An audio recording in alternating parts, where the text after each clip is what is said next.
Welcome to Three Films and a Podcast, the show where destiny brought together three friends to enhance each other's cinematic journey by watching three new movies in a series of themed rounds. There is no claim of ownership on any film footage used in this episode, as all film footage is owned in its entirety by the copyright holders. And just like every car in Too Fast, Too Furious, this podcast contains spoilers. Enjoy!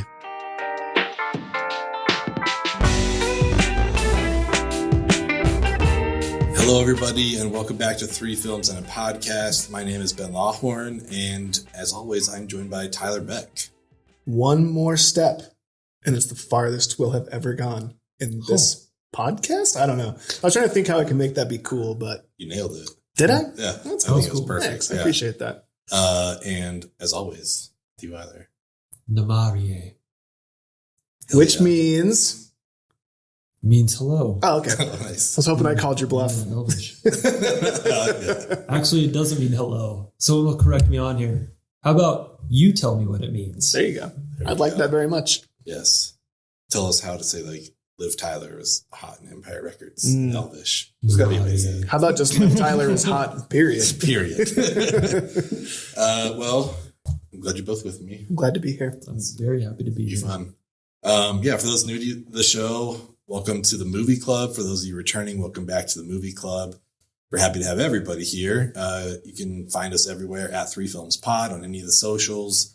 Or if you're interested in like merch or supporting the pod somehow, you can go to threefilmspod.com. We have everything there along with links to everything. So Everything. go check it out. We did have a guest that was with us earlier, but they did bravely sacrifice themselves fighting the Balrog. So Yeah. we've just got to continue on ourselves. Someone has to do it. Fire whip.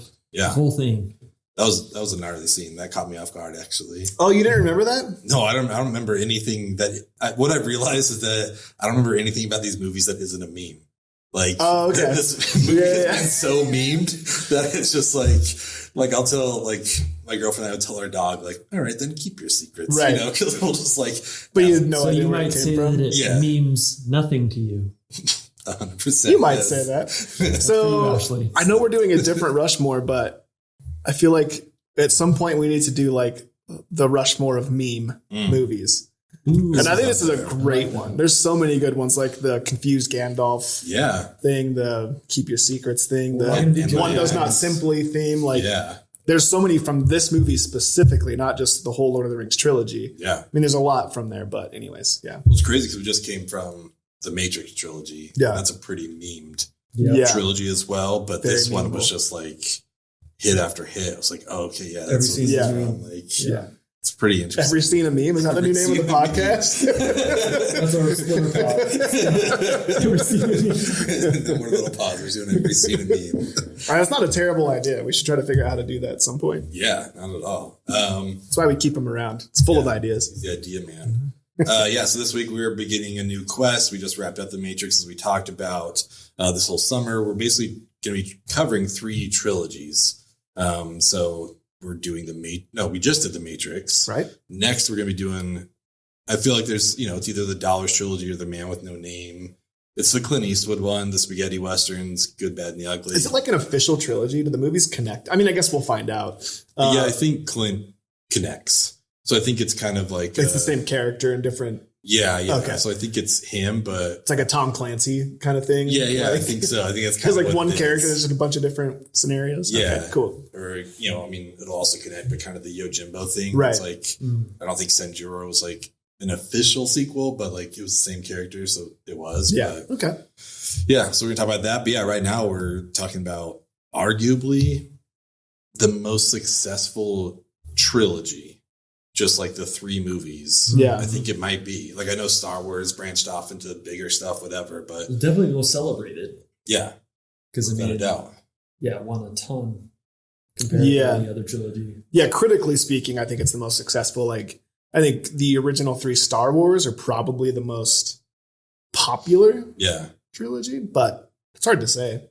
Yeah, there's a lot of stuff like that's, we don't want to talk about The Hobbit, but I've still never seen it. I haven't either. Any of them. We'll Oh, that could be a cover it. fun. We'll cover it. Yeah. That could be a Is fun. that a thing to do. trilogy It too? is. All right, maybe next summer. Stay Next tuned. trilogy. It's a long time. Hold us away. to it. Indiana We'll forget. Jones, The Hobbit, and whatever Matt picks. Godfather. Yeah, there we go. We did it. Locked Stay in. tuned. You guys heard it here. We're locked in. See you next year. Yeah, but this one is kind of a stretch for what we are intending to do on the podcast, which is watch new stuff. But it also kind of fits because like I've seen these before in theaters, but obviously, like I just said, I didn't remember anything about these movies really. Like you guys in past episodes would talk about stuff. I was like, I felt like Kel and Good Burger. It's like, I know some of these words. Totally. You know? It's like, well, it's funny you say that. Like, there was a lot of stuff that I got mixed up. Like, I was like, oh, that happens in this movie. And we'll talk about some of those things later. But I mean, there's a lot that happens in this movie and across this whole trilogy. So, I mean, it's easy to, I guess it's forgivable to have forgotten some of all the things that happen. There's a lot. I forgive you. I appreciate it. I have a feeling our viewers are going to be less forgiving. That's what I'm afraid of. But send all hate mail to Matt. Look, that's the whole point of this podcast is that we either stuff that we've forgotten about or we've never seen. So like, you save it. Yeah. Just kidding.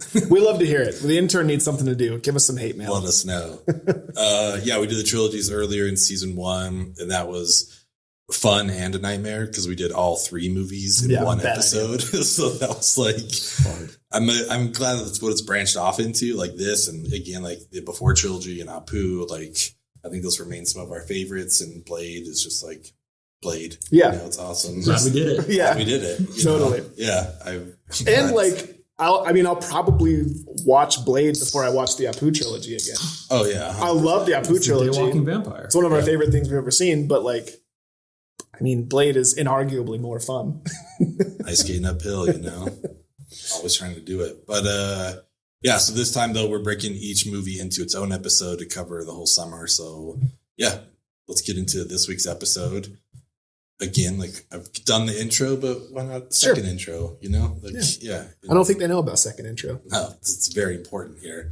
We're into the first film of this groundbreaking trilogy, starring, and I've just like cut down the people to the ones that I feel like most important, but there's also like so many more. But Elijah Wood, Ian McKellen, Sean Bean, Orlando Bloom, Sean Astin, Andy Serkis, Viggo Morgenstein, as they say, in Always Sunny in Philadelphia. Without my Mario, what am I? I'm just like some weird Italian plumber. I look like an asshole. What is that? What even is that? I'm that character from Lord of the Rings, Viggo Morgenstein. Okay, that is not the character's name. That's the actor's name. And you're not even getting that right. You're totally boning me here, bro. Liv Tyler and so many more. As you mentioned, Matt, very celebrated. It got 13 Academy Award nominations. It won 4 of them. Which I don't have pulled up, but you know, whatever. It's like, that's a pretty good success right there. So yeah, we're doing Peter Jackson's 2001 masterpiece, The Fellowship of the Ring. I'm excited. I'm glad that we watched it.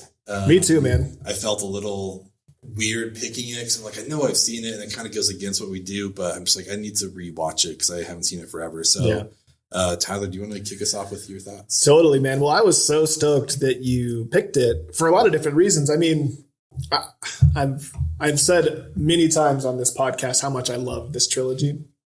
Yeah, I have a hard time deciding like which one is my favorite. Probably Two Towers, but upon rewatch this time, I was like, man, Fellowship is so good. Yeah, it's a pretty perfect movie in a lot of ways. I remember when I first saw it in theaters, and I didn't sneak into it. I actually paid for it this time. Nice. You don't know that. I saw it on opening day.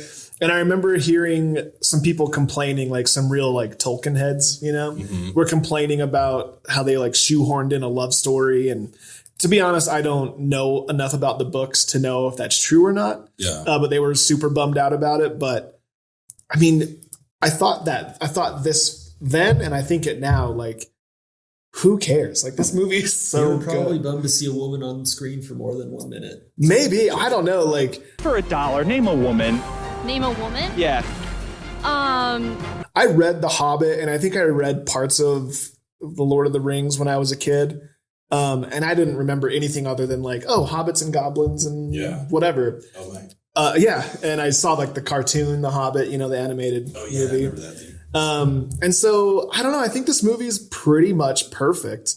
And it's one of my favorites of all time. And I try to not rewatch it too often because every time I watch it, I feel like I'm like setting off on the adventure with the Fellowship, right? Yeah. Like that line, like one more step and this is the farthest I've ever been from the Shire. I get genuinely excited every time that scene hits. I'm like, fuck yes, we're going the prancing pony. We're going to find Strider and then we're off. You know what I mean? Like I get so excited. And I genuinely feel like this sense of adventure and like exploration and wonder. And it just makes me so happy every time. And I don't want that to ever fade. So I try not to watch it very often. And so when you picked it for the podcast, it's like, that's a perfect excuse to rewatch it. I'm so excited. I was so hyped. And I don't know. I could go on and ramble forever. Lord knows I could, but it's one of my favorite movies of all time. And I just couldn't be happier to be talking about it here with the two of you. I couldn't be happier to be here with the two of you guys talking about this film as well. Same. So I think it's a shared feeling for all of us. Yeah. I'm choking up just saying that. No, one of the things that I loved about this movie, rewatching it, is that score is just, man, I feel like it's just so, it feels like home, and it feels like a new adventure. Like you said, like there's that scene where Samwise is like one step further, and if I take one more step, it'll be the farthest away from home I've ever been.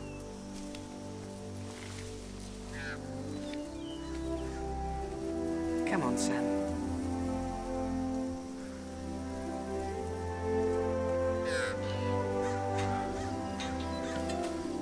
but the music along with it, it's like, oh man, yeah, I can't wait to like spend the next 3 hours. And yeah, that's the other thing is, I know, we've seen this movie before, but I don't know if I've seen all three of the extended cuts. Oh, okay, yeah. See, I always watch the extended cuts.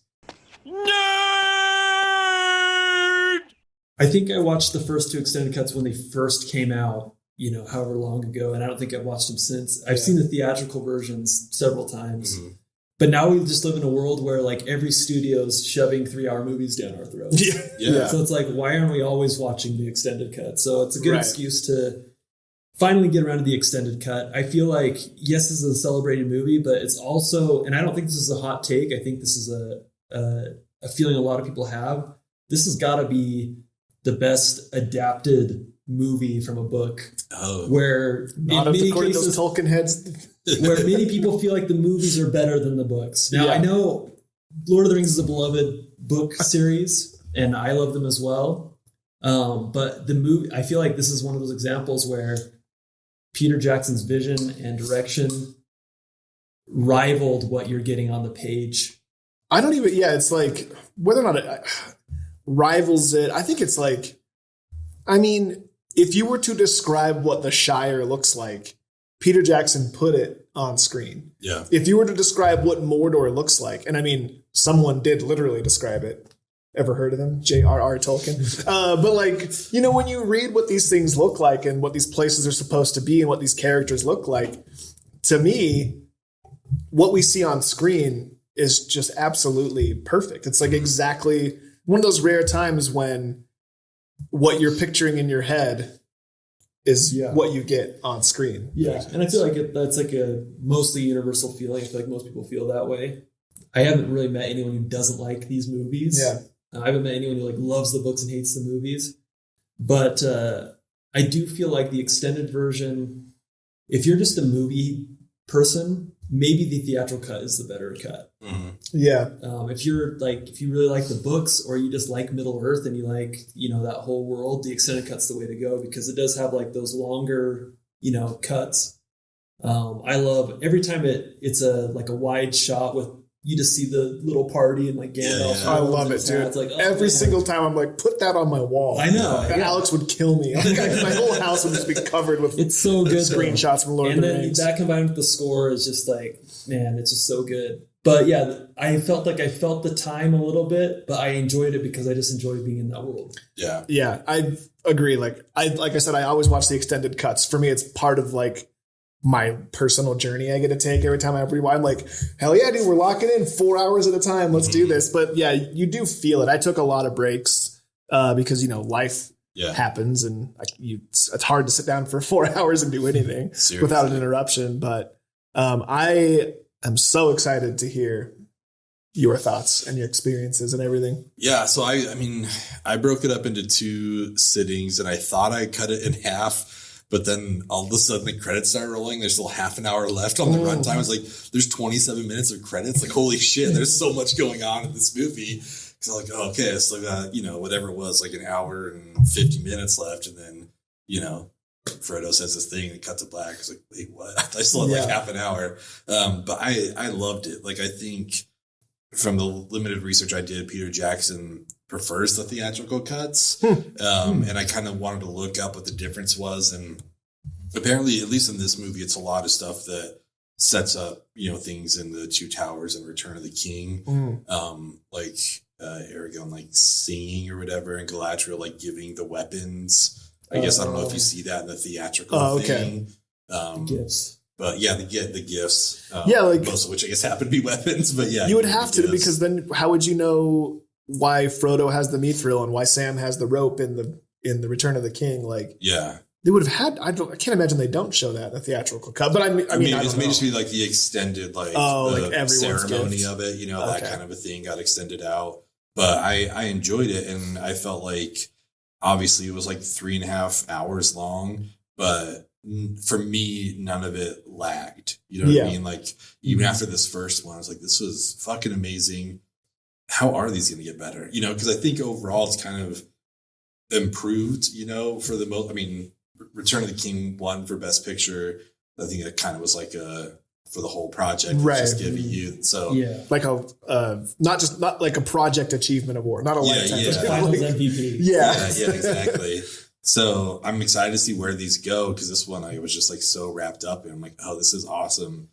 What happens next? And to be able to do that, but like, I don't know, like we watched the Zack Snyder cut, and it was like, I'm glad he got to make it. I just feel like there's a lot of stuff that didn't need to be here. But this, I was just like, he, in my opinion, utilized every minute, even in the extended cuts. Like, I was just, I thought at some point I'd be like, oh man, I'm going to need to turn this off just for a break.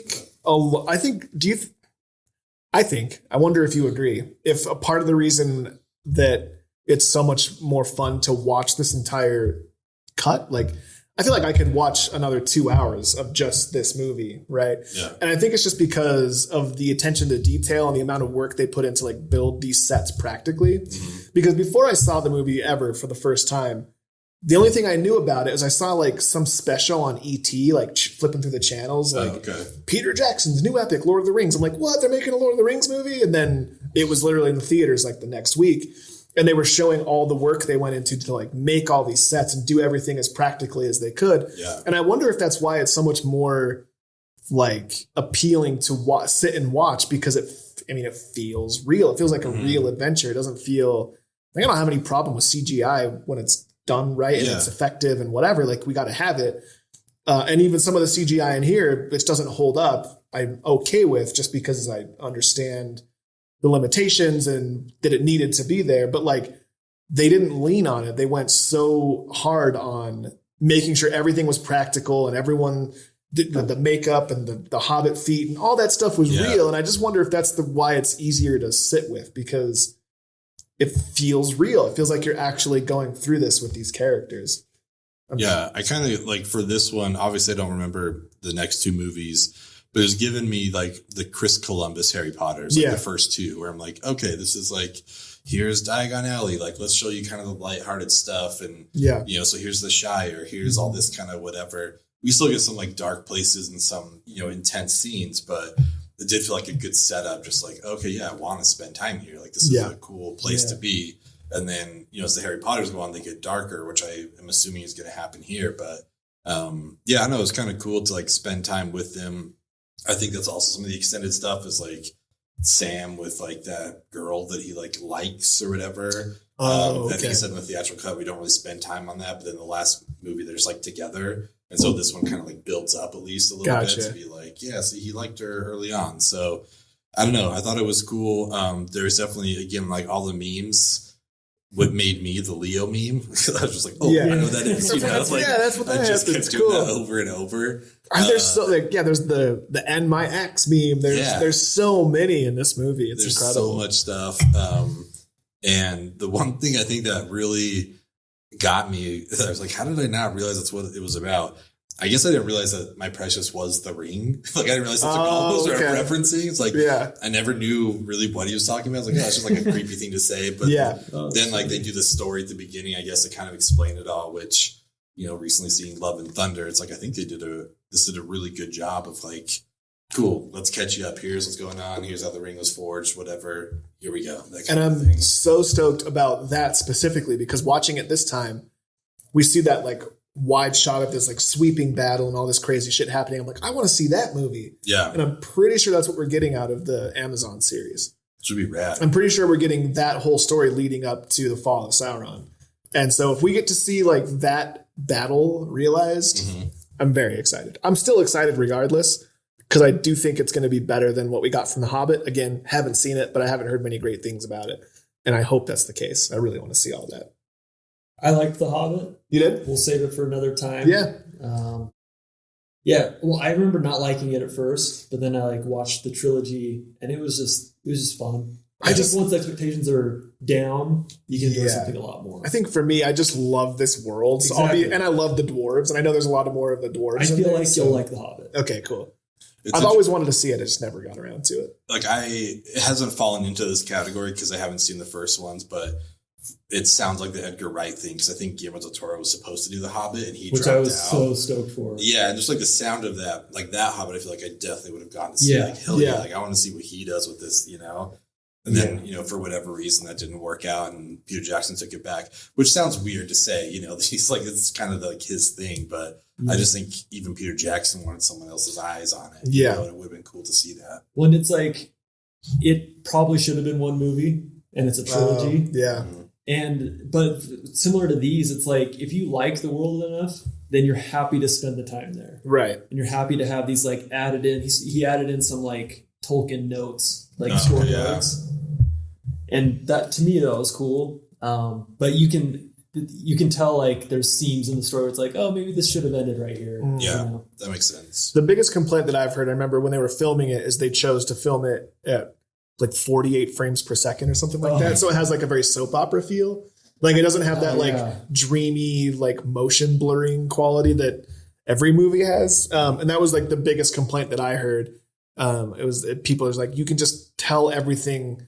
They did a lot of practical stuff. They built a lot of sets, but everything just looks fake. It looks like a soap opera. It was the biggest complaint I heard. And again, I haven't seen it, so I don't know. Well, stay tuned next summer. Hey. The other thing about this is like you mentioned how practical it is and just some of the stuff they did, like when Gandalf and Frodo are like in the cart together. Yeah. But like they shot that with the Force perspective that Elijah was like 3 feet behind him. You know? It was like the way they shot that. Yeah. It's amazing. And like I, you know, going to school for a film and I took a sound class and honestly, like we watched every behind the scenes special effects of how Lord of the Rings made all the sounds. It was just like mind blowing, just like, you know, like whatever the big battle is at the end and just like, how many different levels of audio. There's like whatever, like 70 something tracks of audio. And you have to create it all because it's like pretty much all either CGI or has to be Foleyed.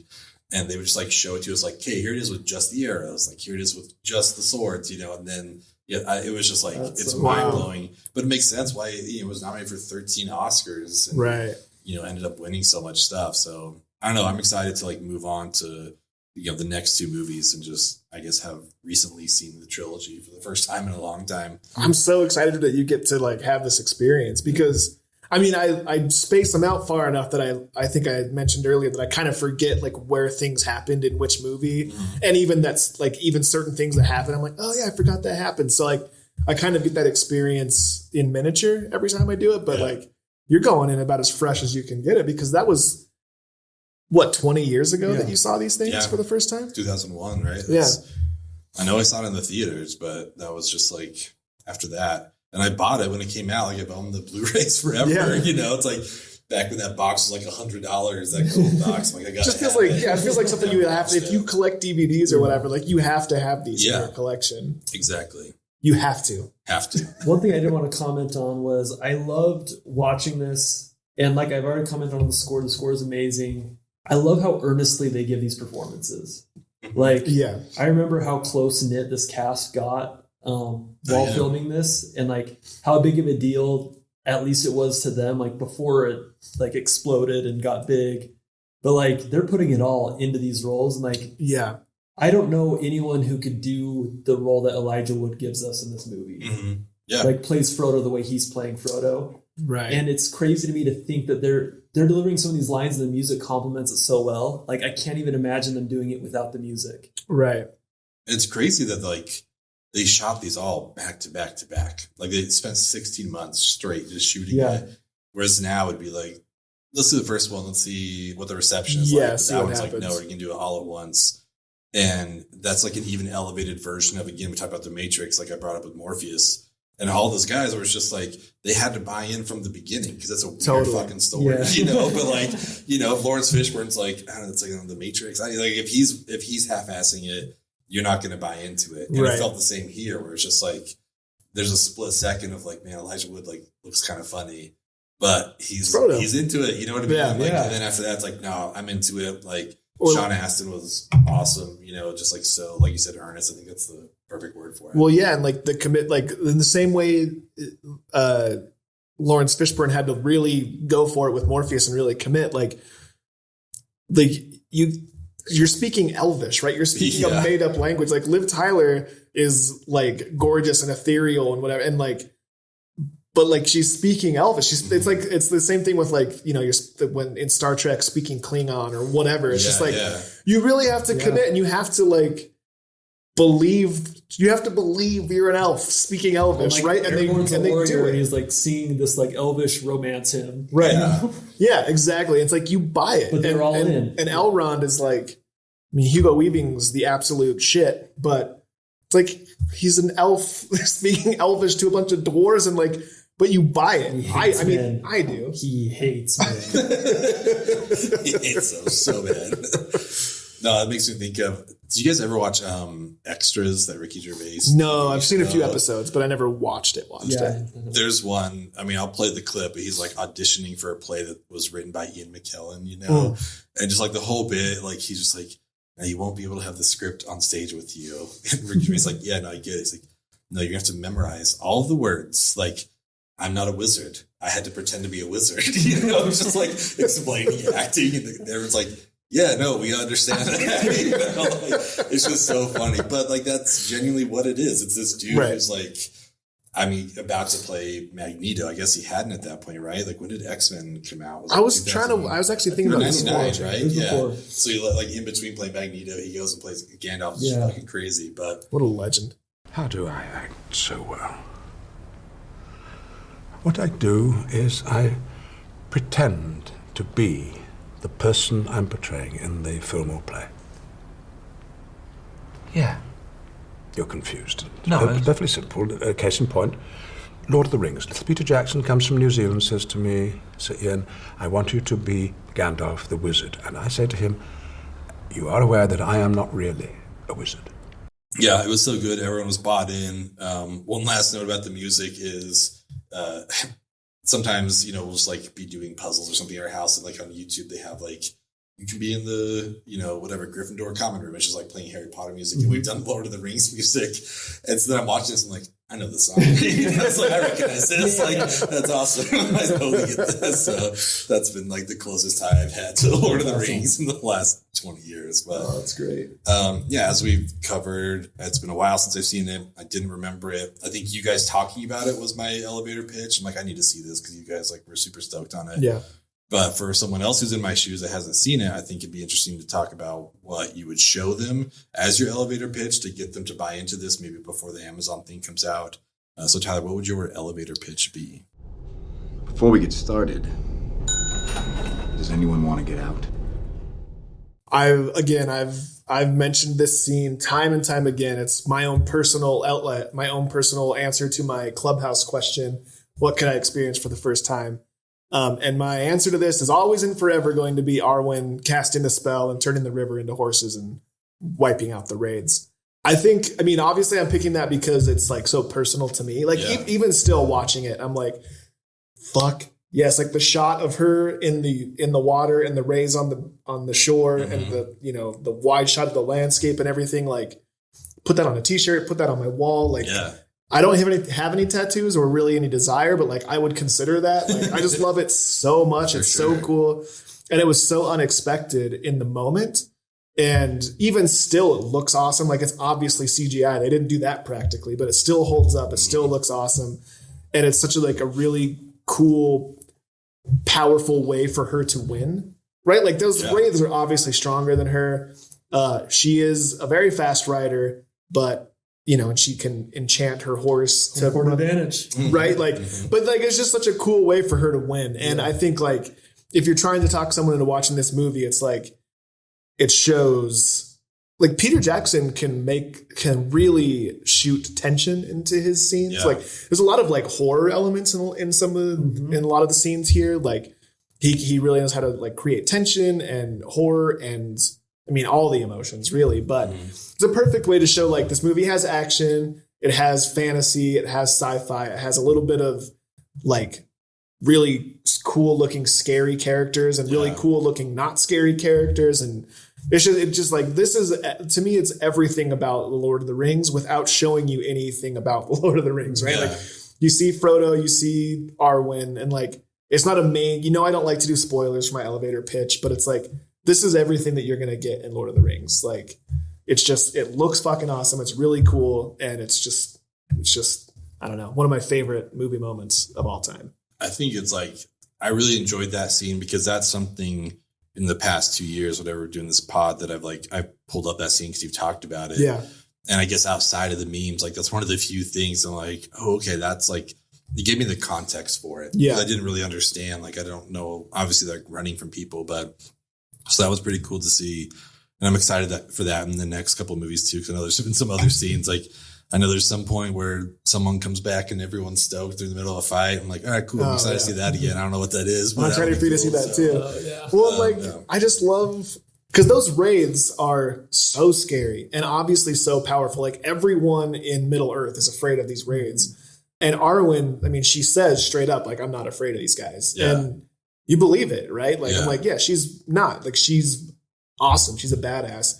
And the way that she defeats them is just like, I don't know. It's so cool. There was, she didn't need the strength. All she needed was the wisdom. She knew where she was at. She had the home court advantage. Yeah. She knew exactly what she needed to do and what she could do. And she's like, okay, I got you now. I'm going to whisper some Elvish into the wind and make some horses come down the river, And like, that was kind of her pitch, right? She's like, I'm the fastest one. Yeah. I'm not afraid of them. So let me take Frodo, basically, right? Yeah. And it's like, it's pretty cool. This like tiny little beautiful woman, on her little horse, like taking on the wraiths and just wiping them out. It's just so badass. It's so cool. That's rad. Yeah.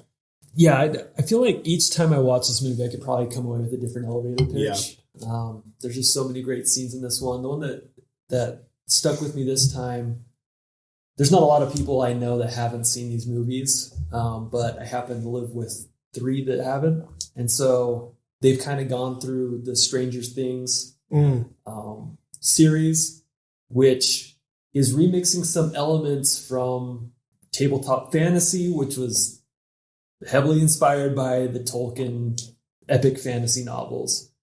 I don't know when tabletop RPGs started, so someone in the comments can please give us a brief history. But anyway, tabletop RPGs borrow a lot from Tolkien lore, and they use a lot of the same like parties, different roles, all that magic. And Stranger Things is kind of a remix of that. They've got 3 characters doing this thing over here, 3 characters doing this thing over here. They all have their strengths, all that. It's been a lot of fun watching with the kids. That's awesome. So I feel like for this scene, if I were to try to get my kids to watch it with me, the elevator pitch would be the scene at the Prancing Pony, which I already love. Any fantasy style the Prancing Pony. Prancing Pony's the bomb. Dude, I want to hang out there so bad. I want to go be surprised by the size of their pints and all of that. Like, that place looks so cool. Yeah. I want to hang out there so bad. So freaking love that place. And I would do this would be a longer-winded scene, because I would show the scene from when Frodo overhears Pippin kind of being a loudmouth about what they were doing, up until the point where the wraiths are in the village and stabbing the beds. Yeah, good call. So I'd go from there to there, because then you see Frodo disappear. Yeah. You see a little bit of the tension of like Strider like wisping them away, and the hobbits all like attacking him. Yeah. And you get some explanations there, but that scene is just like super cool. And when I think of like fantasy and what makes it great, like that scene has all of it in it. Totally. And I like that scene for the characters too, because for every single one of the characters that we're with at that point, you know, all the hobbits, that's the farthest away they've ever been from home. Mm-hmm. And it's like they think that the beer comes in pints is the coolest thing they're going to see. And it's like, these guys have no idea. Like this world is so much bigger than these pints. And like, I get it. Trust me. If I thought beer could only come in this size and all of a sudden it's, you know, whatever.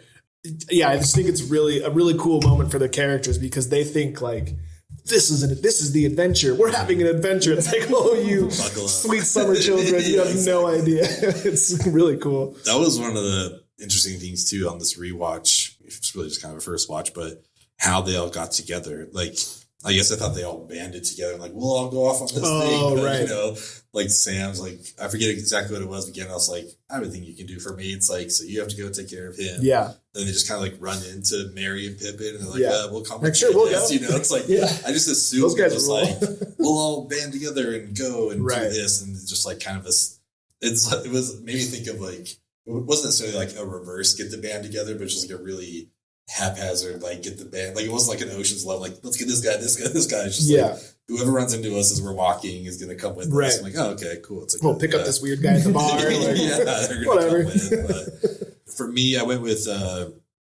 basically the whole scene with Galadriel. Is that right? Am I saying that right? Yeah. Yeah. Mainly just like Cate Blanchett. Like I just, if she's in something, I'm going to be interested in it to say the least. It did have like the weirdest effects scene. Yeah. When she's you know, doesn't hold up very well. Yeah. But I still dig it. Yeah, exactly. I was like, I think they would fix this. I guess that's one moment where like, from what I did a little bit of research after watching it before we recorded, and like in the book, she's supposed to like in that moment look like beautiful beyond reason. Mm-hmm. But instead she looks, in this we see it, she looks like demonic, which I think is like a departure from the book. So I guess that's maybe one criticism someone might have, but no, it's not. I still think it's really cool. I don't mean to step on your. No. I mean, that was pretty much it. I just liked, you know, giving the gifts. I like that, like everyone there gets kind of that Huey glow when they're around her. You know, like everyone has that. It's not just her. And it's just like, I assume like the influence or the impact. And again, just like it's the Cate Blanchett of it all. It's like, this is cool. I like this a lot. And then I liked Sam's line after he gets the rope. He's like, did you run out of daggers? Yeah. You know, it's just like, okay. Oh, Sam, you have no idea how much you're going to need that later. Neither do I. Hey. We'll find out what the rope's for. But so yeah, that would be mine. I think my biggest laugh, you know, there's funny stuff in here, but the one that got me was when Legolas like eats that little corner of like the bread. Yeah. It's like one little bite will fill up a regular man's stomach for a day. And then like Merry and Pip, like, how many did you eat? Like, I have 4. But hobbits can eat, you know, so they're probably going to be all right. But yeah, that is pretty. There were a lot of moments in here that were funnier than I remember. I can't remember exactly what they were, but I was like, this movie actually. I loved every moment when they're like supposed to be discreet and like Frodo wakes up and they're like camping. Yeah. It's like, cooking and singing and idiots. And I also like even like the more like snarky stuff, like where Legolas is like, I don't know, making Boromir feel stupid about talking to the king of Gondor. It's just funny. Yeah. Yeah, I loved it. The egos. Yeah. And same with like the dwarves and the whole like bickering that they have, you know, and just like saving him and grabbing his beard and like I think he's like a little offended, but he's also like, thanks for saving my life. Yeah. You know, he's just like he like hates elves, but he's never seen anyone hotter than Totally. It's so funny. I love Gimli so much. Well, I mean, talking about all these people here, I think, you know, we come across movies every once in a while. It's like, it's perfect for an Apollonia. And I think this is definitely one of those. Yeah. I mean, I would argue this is one of the most evenly spread out casts. Like, I know Frodo's our protagonist. That's who we're going with, but like, we're not with him every minute. You know what I mean? It's not like Harry Potter, bring that up again, but like, we're with Harry a lot. But this one's like, we're with Frodo, but like, we spend time with Boromir. We spend time with all these people, you know, it's not just Frodo, and I liked how spread out that was. So yeah, for the Apollonia, who would you guys give it to? I gotta say, I was not super familiar with Christopher Lee up until this movie and Star Wars. Mm-hmm. I've grown more familiar with his filmography, and he's always an amazing bad guy. Yeah. Had I known that the first time I saw this, I probably would have been hooting and hollering in the theater when he shows up, high-fiving people. Like, oh, shit. Saying, yes! Well, it's kind of a spoiler because we don't know if he's a bad guy at first, but you would instantly know. But yeah. I mean, if you read the book, you'd know too. Right. But you're just True. like so stoked. Like every time I see him, it's just like this is so perfect. Yeah, like, he is the perfect role for this. Him and Ian McKellen, they play off each other. Yeah, so it's unbelievable. Like, it's like it two so powerhouses. Good. I think Christopher Lee is like the basis of James Bond or something like that. Like his uncle wrote it or something. Yeah, he was I think in the first Bond movie, he's the first Bond bad guy. Really? Dr. No. Damn. Yeah, I don't know. So he's like, he's the man with the golden. I have to look. I would have no idea. I know he has some tie. I wish we had a James Bond, Lord of the Rings fanatic that we could have had on. That would have been here. That would be great. If only he could have been here. But the Balrog, what are you the Balrog. We can't let the Balrog pass. Yeah, we can't have that. So, what about you? I'm going to go with another wizard. I want so much Gandalf. I want a Gandalf Disney Plus series. I love Gandalf so much. Like he is my favorite. Like he's my favorite part about these movies for sure. I just love him so much. I don't even know what else I could say about it. Like to me personally, it's like there's not even a competition really. There's a lot of. I remember like I was a teenager when it came out, and so like most of the women and some of the men in my life were like in love with Orlando Bloom and Legolas, and I remember being like, I hate Legolas because I'm jealous of him. Like, I want girls to like me, and like I know blonde hair. I'm more Hobbit and or dwarf than I am like cool, sexy elf, and I've come to terms with that now, and that's cool. I can own it. But Aragorn and Legolas and like some of these other characters were the ones that stood out to a lot of people, and obviously Frodo. But to me, it's like it's all about Gandalf. Yeah. He's just so cool. I love him so much, and seeing him die for the first time fighting the Balrog, we get like one of my favorite lines in any movie of all time, the "You shall not pass." I love it so much. I think about it all the time. You shall not pass! And watching him die like crushed me. Yeah. I was like, no, he's the best part of these movies. Like, How are they gonna finish the journey? I honestly I had no idea at the time. It caught me off guard. Honestly, that fire whip coming up at the end, I was like, "Oh fuck, what's going to happen?" Like, and I think because you think like, oh, he's not going to die, but like he's gone. Yeah, he falls down that pit and he's gone. And I think everyone's reaction to it really, I guess, gives a significance of Gandalf. Like everyone, at least the hobbits, like all like him. They're like stoked when he comes and stuff like that. But yeah, that was the interesting scene. It's like we got to keep moving. It's like let them, give them a minute. It's like, no man, we have to keep going. But like, and I just love, the moment before we go into the Mines of Moria. Like Gandalf knows, he's like, fuck, I'm fucked. Yeah, like, I'm done. Exactly. But he's, if I can help it. But he's just like, but he's also like faithful to the timeline or the fate. Like let the ring bearer decide. Like he knows they're going down there. But I just love his whole ethos, and I can't think of the word for it, but like his whole philosophy and the way that he just is like an agent of what's happening, like he's just floating along in the breeze exactly as it's supposed to be, and he knows everything but also doesn't he can't see the future, but he also knows what's going to happen. I don't know, it's just like he's just so cool. I just fucking love him so much. And we learned that about his personality at the beginning when he's like, wizard's never late or early. Precisely when he means to. Yeah. Exactly. And I'm like, oh, okay, that's who this dude is. And he's so like, he knows he can't tell Frodo everything. He like I said, again, he knows everything, but I guess I can't say he knows everything but nothing, but it's just the way that he lets everything happen as it needs to. Yeah. While still having all the information. He knows exactly what information to give people and what not to give people. And he's just cool, man. He's just so cool. Dude knew what he was doing. Love him so much. Mine is going to go to Boromir. Just poor Sean Bean always having to die at the beginning of stuff. But to me, it's another, I know he's not a bad guy, but it's like, it gives me the Joe Pantoliano, like from Matrix, where it's like, he made such an impact in the one movie that he was in. Totally. That it was just like, you remember him. You know what I mean? Like, it's totally. I understand it's for different reasons, but it's like on a trilogy of this scale that continues on 2 more movies. I don't think he comes back, but like just to have that much of an impact at the beginning, I was like, that's cool, man. Like just being like super bought into it and stuff like that. Like I really enjoy Sean Bean a lot. And a really cool redemption arc. Like he's never, like you said, he's never really the bad guy. He's sort of like the bad guy MacGuffin. You think like, oh fuck, he's going to steal the ring and everything. And he definitely, you get the vibe that he's not really fully on board, but everyone else wants to. He's outnumbered, so fine, fuck it, we'll help this hobbit go to Mordor or whatever. And at the end, like, you know, he has his moment. He saved, totally redeems himself. Yeah, exactly.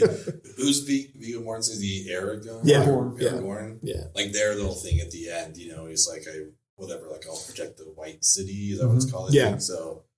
I do not know what strength is in my blood, but I swear to you, I will not let the White City fall. Nor our people fail. Our people. Our people. I don't know. Yeah, Sean Bean for me, just like maybe not like the most, I don't know, not the most dramatic role or whatever in the movie, but I think the fact that he had such an impact in this, I was like, oh, this is pretty rad. And he has like a really cool last stand, like Boromir's last stand, like taking those giant arrows from that crazy Uruk-hai, like And I mean that scene kind of is a meme in and of itself. I've seen it referenced like how many, you know, he just keeps taking arrows. I could see there being like a not another teen movie style spoof where he just takes arrow after. I mean, it's like Throne of Blood, right? Like, I was just gonna say, it's like Throne of Blood. That's really a really cool moment for a character to have, and it definitely stands out. That's one scene that I always remember is that like battle in the woods. It speaks to Sean Bean because he looks exactly the same with like he's in a fantasy story, same like garb and get up as Ned Stark, but totally different characters. And they're completely distinguished from each other. Totally. Like you don't just see him and be like, oh, that's Ned Stark. It's like, wait a second. In fact, I had trouble seeing Ned Stark, even though like, because like you said, he delivers his lines differently. His aura, his demeanor is different. Like, it's like I can't see the wisdom of Ned there. I just see the arrogance of Boromir, which is really cool. Yeah, for sure. And just to set the record straight, the man with the golden gun is Christopher Lee. The man with the golden gun. Okay. But if you stopped earlier, you won't hear this. Yeah. Go ahead and leave the hate comments. Again, the intern needs things to do. Yeah, gotta have stuff to do.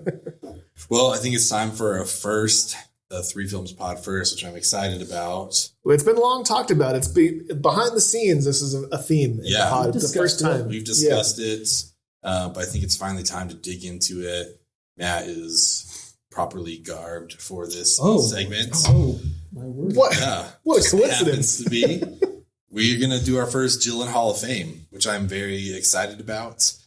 This is something that we've kind of just come up with, which is essentially like an emergency recast, but it has to be one of the Gyllenhaals. You can pick Maggie or Jake, throw them into this movie, swap them out with somebody. If you want to tell us why, that's great, but I'm just kind of curious.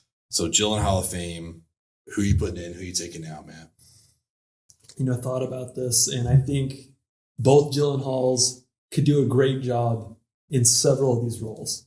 Mm-hmm. And really, like, just like emergency recast, it's not that you want to recast anybody. Right. No, you have that's not the conversation. Like, yes, we would not recast Christopher Lee or Ian McKellen or anybody, but we have to.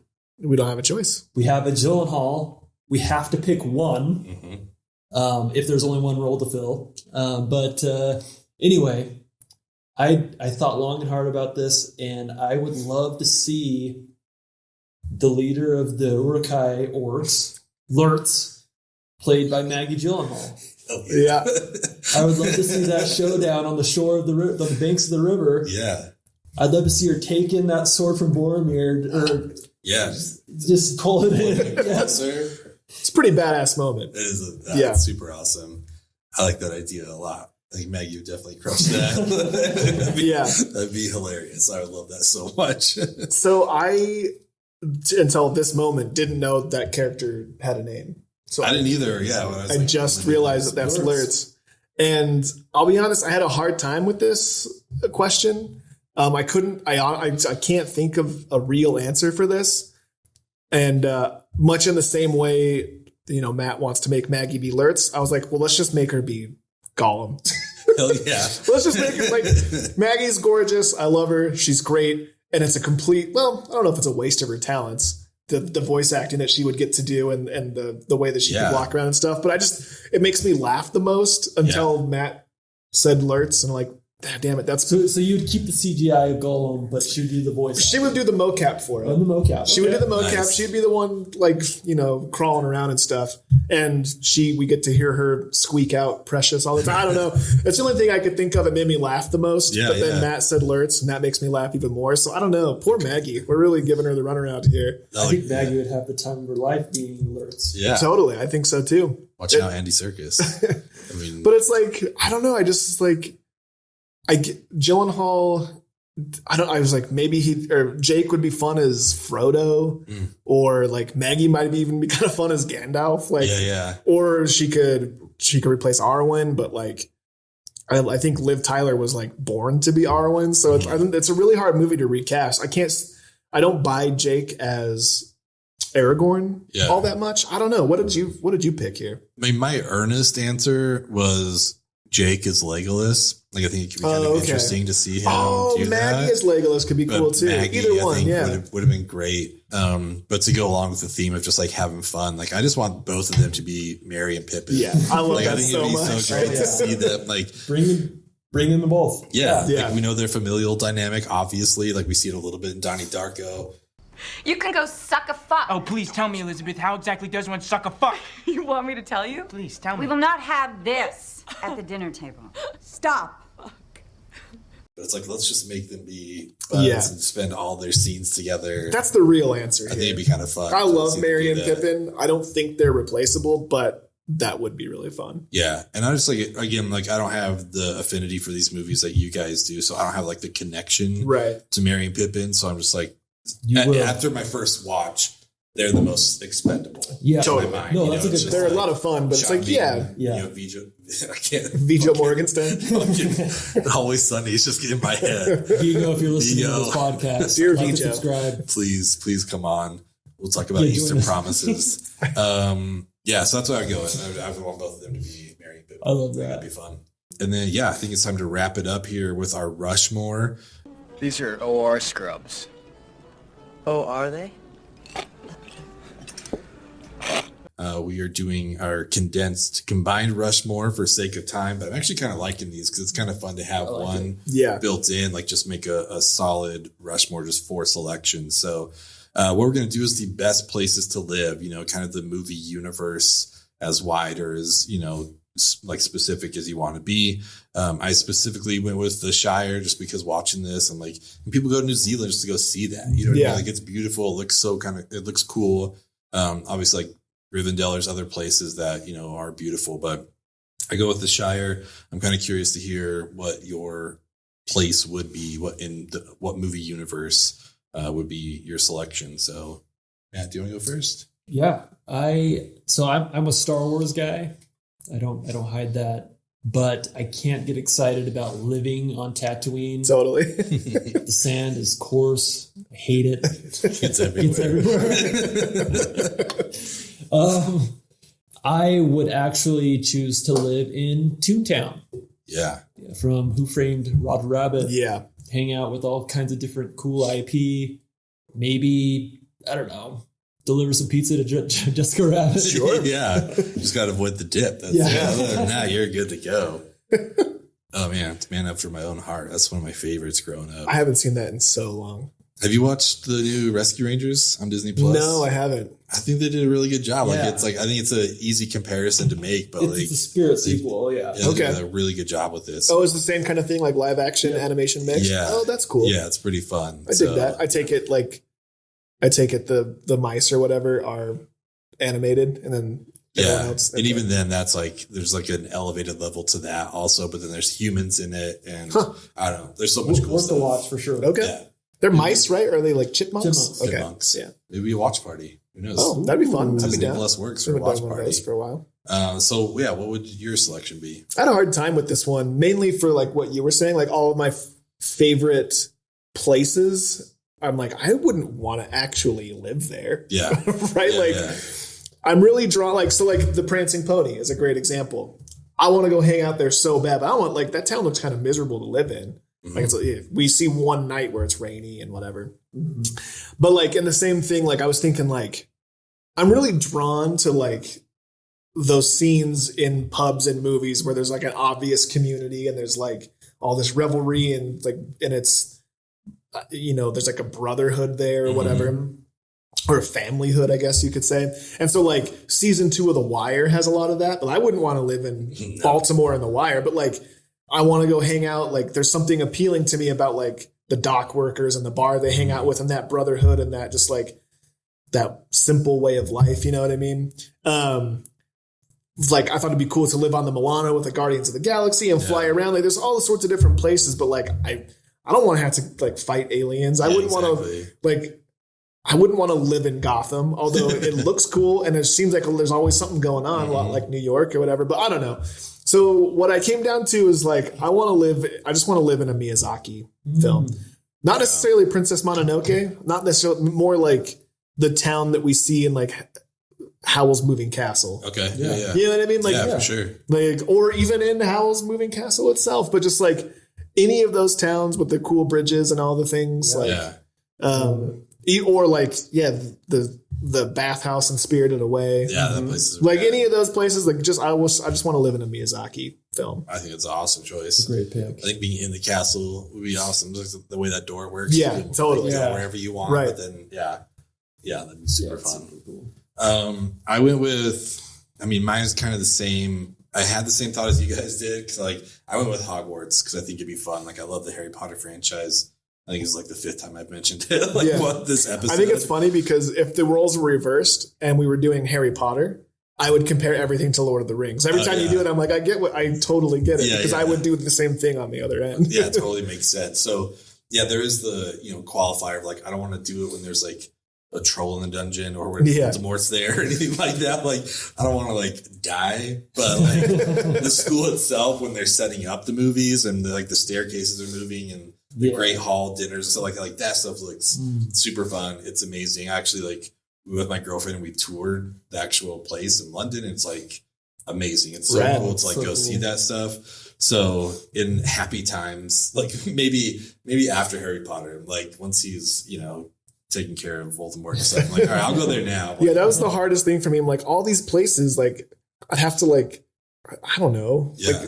It's crazy. Like, what parent still sends their kid to Hogwarts? Yeah. Like, wait, is that Potter kid there still? Like, I don't know. Isn't Voldemort at large? Doesn't he want to destroy Hogwarts? Exactly. Actively trying to send them somewhere else. Yeah, we can't do this.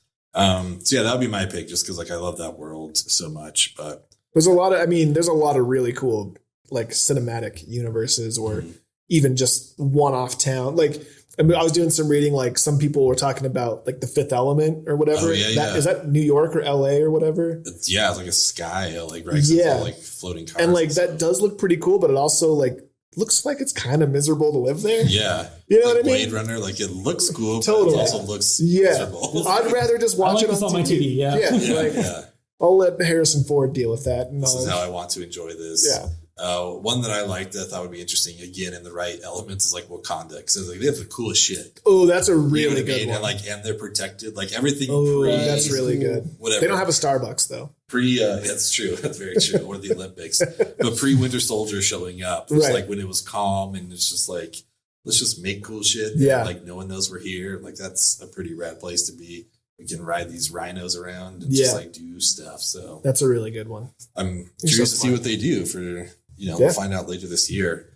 We did have some people send in some awesome answers as well. Let's see, Leah DeFalco, friend of yours, is that right? Yeah. She talked about the Game of Thrones, which is, again, a great selection. You could just ride a horse. She didn't specify where in Game of Thrones, but she just wants to ride her horse everywhere, and it wouldn't be weird for her to do that there.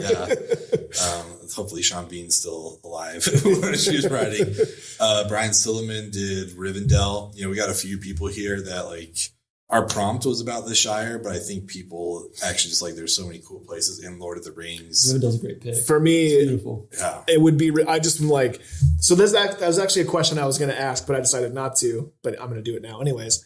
Like, do I know that there's no internet? Like, am I aware of the internet in Rivendell? Like, I mean, I guess I could learn from the elves and gain their wisdom and their magic and marry Liv Tyler or something. That'd be cool. But like, I don't know. Like, I don't like Rivendell. I was like, I would want to hang out. I want to live in Rivendell for sure. Yeah. But like, do I have TV? Can I play PlayStation? Can I watch the jazz? Like, does my memory of all those things go away? Am I the same amount of aware of the world that like Bilbo is? Like, what are the limitations here? Because that really changes my answer. Because if I have the same outlook on life or perspective on life or knowledge of the world around me that they have in this movie and like Bilbo does, then yeah, sure, sign me up for Rivendell. It looks dope. Yeah. I would say once you've made your choice, you're wiped from knowing anything else. Okay. That might, I'll still go Miyazaki because like you said, that door can take me anywhere from the castle, but Rivendell looks awesome. Yeah. I think it was an awesome choice for sure. It's great. Adam from the Diabolical Podcast said the Shire is his retirement home, which like totally makes sense. On board with that 100%. Let's see. We had a couple other for Lord of the Rings stuff. Cameron from the Green Shirt Podcast says a toss up between Shire and Rivendell. So like maybe he can just go hang out with these other guys. Catching up on Cinema Pod sent in The Village from My Neighbor Totoro. So that's a really, really good choice. All the same reasons you said. Yeah. Yeah. It's just like a cool place to be.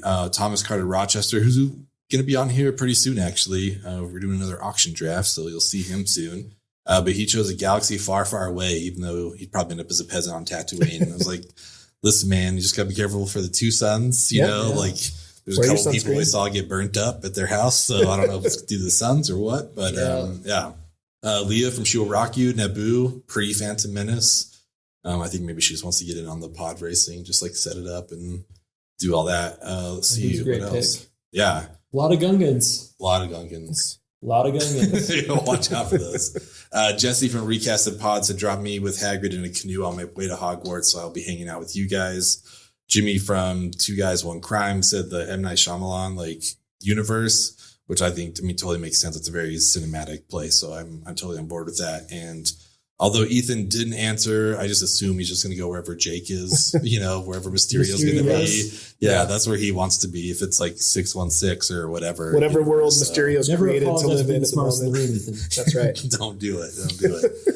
So yeah, thanks to you guys for sending those in. Those were awesome. Do we have any final thoughts on Fellowship of the Ring that we haven't covered? I just want to shout out Andy Serkis. I don't think we talked about him too much. I know we joked about Maggie, but I feel like we'll get more of him later. But it's pretty cool to see, what he did.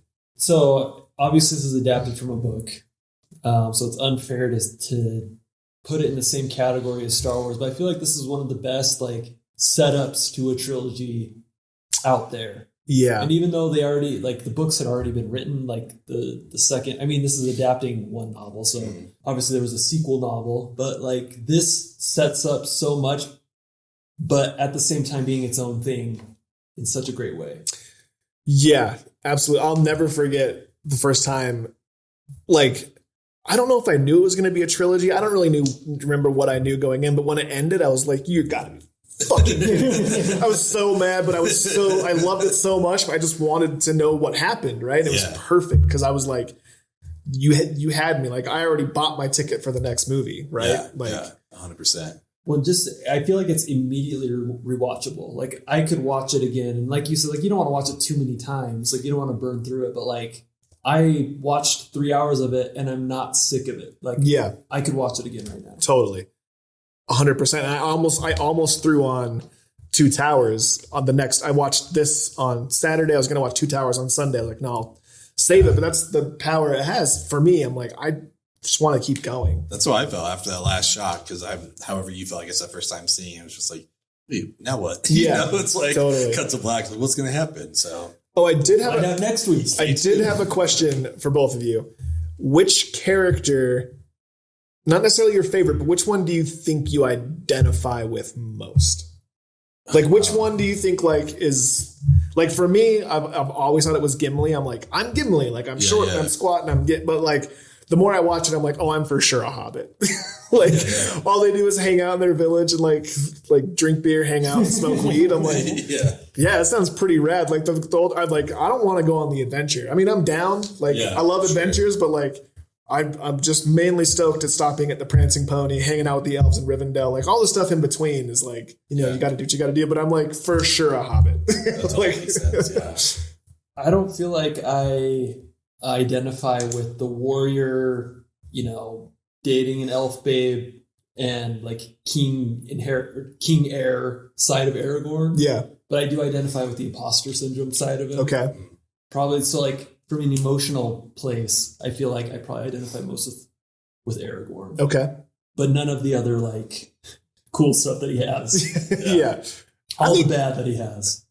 Oh, come on. Be nice to my friend Matt. Don't say that about yourself. I kind of feel like, I mean, I guess maybe Hugo Weaving, where it's just like, I'm not going to go. Like, yeah, I hate men. But it's like, I'm not going to go on this adventure with you. Here's some coats. Like, it's fun, you know, but like, get out of my house. Yeah, it's like, please leave. This isn't like you are an existential threat to my entire world. Yeah. Look what I love you guys. Yeah. You're really screwing up the vibe. So I need you to leave. He has, so we talk about this being a meme movie, right? Yeah. He also has like one of the best, they say the title of the movie in the movie moments. I will call you the fellowship. That whole speech, like, he just nailed, like, you can't tell me that's not a real elf in a real world somewhere. Yeah, so you know what I mean? Like, and again, like just coming off of Matrix, where it's like, oh, he is Agent Smith, like that's who he is. Then coming here, same as you know, Sean Bean from Game of Thrones. Like, no, this is I understand we're describing acting, but like you get these things where it's still like, I'll see Daniel Radcliffe in something. It's still he's Harry Potter for the first little bit, but then you know it's Swiss Army Man or it's whatever, you know. But this one, like, he just totally transcends. They got Elrond to play Hugo Weaving in real life. I don't know how they did it. Yeah. I just, and that moment, just like, that's another one for me. It's like this is the farthest I've been away from home moment. And then, and you shall be known as the fellowship of, the fellowship fails essentially, but it's just like that moment you just like, and the music, like you talked about, like I just get swollen with like excitement and just like, it's like an emotional moment. It's like, fuck.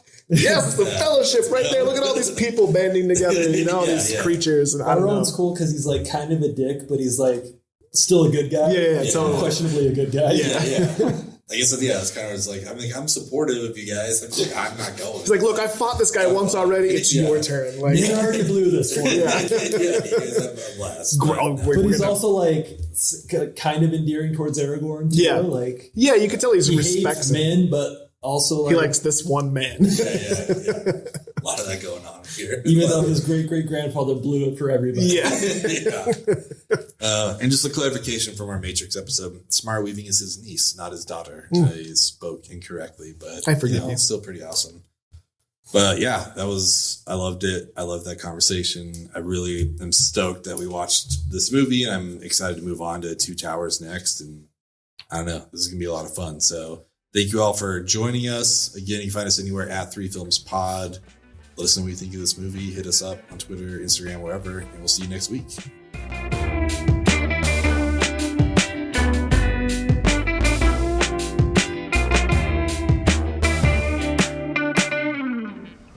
If we were to draw a graph of my process, of my method, something like this. Sir Ian, action. Wizard, you shall not pass! Cut! Sir Ian. Okay, you see?